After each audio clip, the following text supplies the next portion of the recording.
നമസ്കാരം. പാകിസ്ഥാനിൽ നിന്ന് അല്പം മുമ്പ് വന്ന ഒരു വാർത്തയാണ് പ്രേക്ഷകരുടെ ശ്രദ്ധയിൽപ്പെടുത്തുന്നത്.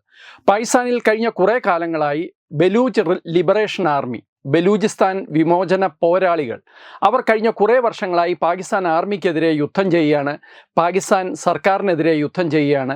ബലൂചിസ്ഥാനെ പാകിസ്ഥാനിൽ നിന്ന് വിഘടിപ്പിക്കണം, ബലൂചിസ്ഥാൻ ഒരു പ്രത്യേക പ്രദേശമാണ് എന്ന് അവകാശപ്പെടുന്നവരാണ് ബലൂചിസ്ഥാൻ ലിബറേഷൻ ആർമി. അവരിന്നൊരു മേജർ ഓപ്പറേഷൻ പാകിസ്ഥാനിൽ നടത്തിയിരിക്കുന്നു. പാകിസ്ഥാനെ മാത്രമല്ല, ലോകത്തെ തന്നെ ഞെട്ടിക്കുന്ന തരത്തിലുള്ള ഒരു ആക്രമണമാണ് ബലൂചിസ്ഥാൻ ലിബറേഷൻ ആർമി സംഘടിപ്പിച്ചിരിക്കുന്നത്. ഒരു ട്രെയിൻ തന്നെ അവർ തട്ടിക്കൊണ്ടുപോയിരിക്കുന്നു. ഒരു ട്രെയിൻ പൂർണ്ണമായിട്ട് ബലൂചിസ്ഥാൻ ലിബറേഷൻ ആർമി തട്ടിക്കൊണ്ടുപോയി എന്നുള്ള വാർത്തയാണ് ഇപ്പോൾ പാകിസ്ഥാനിൽ നിന്ന് വരുന്നത്. അക്ഷരാർത്ഥത്തിൽ പാകിസ്ഥാൻ പട്ടാളം മാത്രമല്ല, പാകിസ്ഥാനിലെ ഭരണ സംവിധാനം തന്നെ ഞെട്ടിയിരിക്കുകയാണ്. ബലൂചിസ്ഥാനിൽ കഴിഞ്ഞ കുറേ കാലങ്ങളായി വലിയ പ്രശ്നങ്ങളാണ് നടക്കുന്നത്. ബലൂചിസ്ഥാനിലെ ജനങ്ങളെ സംബന്ധിച്ചിടത്തോളം അവരൊരിക്കലും പാകിസ്ഥാൻ്റെ ഭാഗമാണ് എന്ന് അവർ അംഗീകരിച്ചിട്ട് പോലുമില്ല. ബലൂചിസ്ഥാനിലെ നാച്ചുറൽ റിസോഴ്സസ് വളരെ കൂടുതലാണ്. പ്രകൃതി വാതകം ഉൾപ്പെടെ, എണ്ണയുൾപ്പെടെ പല കാര്യങ്ങളിലും ബലൂചിസ്ഥാൻ വളരെ മുന്നിലാണ് പ്രകൃതി വിഭവങ്ങളുടെ കാര്യത്തിൽ. ഈ പ്രകൃതി വിഭവങ്ങളെല്ലാം പാകിസ്ഥാൻ സർക്കാർ ചൂഷണം ചെയ്യുന്നുവെന്നും അവരത് പഞ്ചാബികൾക്ക് കൂടുതൽ കൊടുക്കുന്നുവെന്നുമാണ് എന്നും ബലൂചിസ്ഥാൻ പരാതിപ്പെട്ടിട്ടുള്ളത്. ഒരു കാര്യത്തിൽ അത് സത്യവുമാണ്. കാരണം പാകിസ്ഥാൻ സർക്കാരിനെയും പാകിസ്ഥാനെയും നിയന്ത്രിക്കുന്ന ഒരർത്ഥത്തിൽ പഞ്ചാബികളാണ്. പഞ്ചാബ് പ്രവിശ്യയിലുള്ളവരാണ് ഭരണത്തിൻ്റെ എല്ലാ സംവിധാനത്തിലും, പട്ടാളത്തിൻ്റെ എല്ലാ സംവിധാനത്തിലും അവർക്കാണ് മേൽക്കൈ. അതുകൊണ്ട് തന്നെ പഞ്ചാബ് വളരെ സാമ്പത്തികമായി മുന്നിൽ നിൽക്കുന്ന ഒരു പ്രവിശ്യയാണ് പാകിസ്ഥാനിൽ. പാകിസ്ഥാൻ്റെ ഭാഗമായ പഞ്ചാബിൻ്റെ കാര്യമാണ് നമ്മൾ പറയുന്നത്. എന്നാൽ ബലൂചിസ്ഥാനിൽ ഇത്രയും പ്രകൃതി കനിഞ്ഞ് അനുഗ്രഹിച്ചിട്ടും ബലൂചിസ്ഥാൻ എപ്പോഴും ദാരിദ്ര്യത്തിൻ്റെ പടുകുഴിയിലുമാണ്. ഈ വിവേചനമാണ് ബലൂചിസ്ഥാൻ ലിബറേഷൻ ആർമി എന്ന് പറയുന്ന അവരുടെ ഒരു പ്രചോദനം, അല്ലെങ്കിൽ അവരുടെ ഒരു ശക്തി എന്ന് വേണമെങ്കിൽ പറയാം. കാരണം ജനങ്ങളെല്ലാം അവിടെ പാകിസ്ഥാന് എതിരാണ്. അവർ കഴിഞ്ഞ കുറേ കാലങ്ങളായി പാകിസ്ഥാനിൽ ശക്തമായ ആക്രമണം നടത്തുന്നുണ്ട്. പലപ്പോഴും പട്ടാളക്കാരെ ആക്രമിക്കുന്നുണ്ട്, പല സ്ഥാപനങ്ങൾ ആക്രമിക്കുന്നുണ്ട്. കഴിഞ്ഞ ആഴ്ച തന്നെ ബലൂചിസ്ഥാനിലെ ഒരു പട്ടാള ക്യാമ്പ് തന്നെ അവരാക്രമിച്ചിരുന്നു.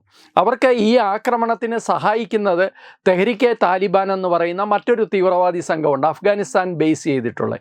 അവരും പാകിസ്ഥാനെതിരായി യുദ്ധം ചെയ്യുന്ന ഒരു തീവ്രവാദി സംഘമാണ്. ഈ ഇരു കൂട്ടരും ഇപ്പോൾ ഒരുമിച്ചിട്ടുണ്ട്. ഇവരാണ് പാകിസ്ഥാനെതിരെ ശക്തമായ മുന്നേറ്റങ്ങൾ ഇപ്പോൾ നടത്തുന്നത്. എന്തായാലും ഏതാനും മണിക്കൂറുകൾക്ക് മുമ്പ് നടന്ന ഈ വലിയൊരു സംഭവം, ക്വറ്റയിൽ നിന്ന് പെഷാവറിലേക്ക് പോകുന്ന ട്രെയിനാണ് ഇവർ ഹൈജാക്ക് ചെയ്തത്. ആ ട്രെയിനിൽ ഏതാണ്ട് 400ഓളം പാസഞ്ചേഴ്സ് ഉണ്ട്, 400ഓളം യാത്രക്കാരുണ്ട്.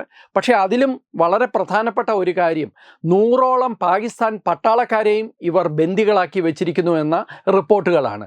ഈ പട്ടാളക്കാർക്കിടയിൽ ISI ഉദ്യോഗസ്ഥന്മാരും ഉണ്ട് എന്നാണ് ബലൂചിസ്ഥാൻ ലിബറേഷൻ ആർമി പറയുന്നത്. ഇവരെ എല്ലാം 6 പേരെ ഏതാണ്ട് കൊന്നു കഴിഞ്ഞു. ഇവരെ മുഴുവൻ, ഈ ബന്ദികളെ മുഴുവൻ കൊല്ലാനും ഞങ്ങൾ മടിക്കില്ല, ഞങ്ങളുടെ ആവശ്യങ്ങൾ അംഗീകരിച്ചില്ലെങ്കിൽ എന്നാണ് ബലൂചിസ്ഥാൻ ലിബറേഷൻ ആർമി പറയുന്നത്.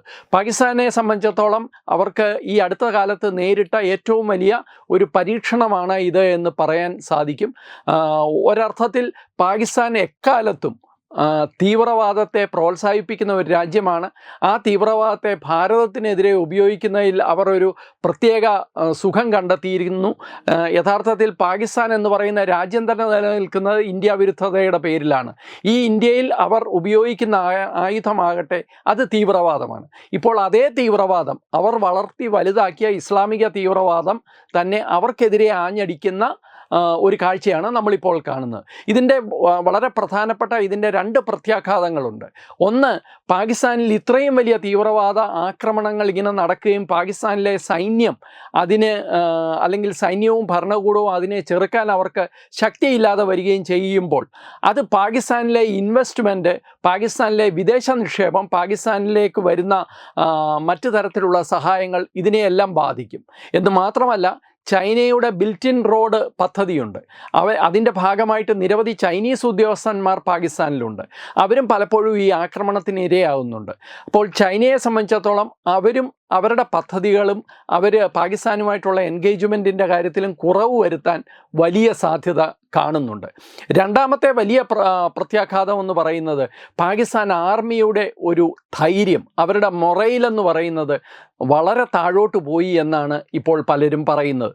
ബലൂചിസ്ഥാൻ ലിബറേഷൻ ആർമി ഒരു വശത്ത് നിന്ന് ഇവരെ ആക്രമിക്കുന്നു, മറുവശത്ത് തെഹ്രീക്കെ താലിബാൻ ആക്രമിക്കുന്നു.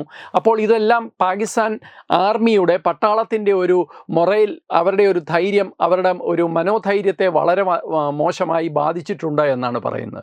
മൂന്നാമത്തെ ഇതിൻ്റെ ഏറ്റവും വലിയ പ്രത്യാഘാതം ഉണ്ടാകാൻ സാധ്യതയുള്ളത് ബലൂചിസ്ഥാൻ പാകിസ്ഥാനിൽ നിന്ന് വിട്ടുപോകുക എന്നുള്ള ആ ഒരു പ്രക്രിയയാണ്.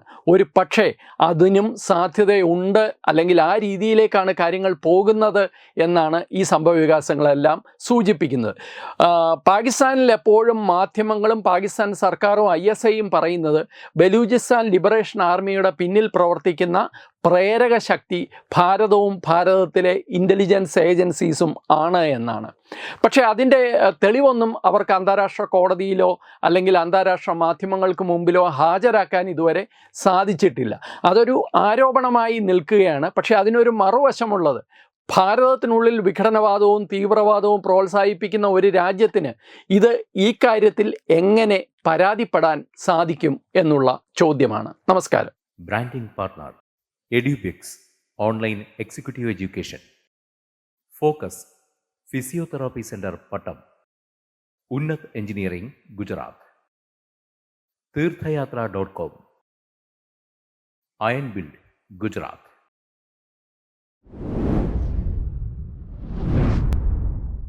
തുമ്പമൺ ശ്രീ വടക്കുംനാഥൻ ക്ഷേത്രം, അമ്പലക്കടവ്, പത്തനംതിട്ട. ശ്രീമദ് സ്കന്ദപുരാണ മഹാസത്രം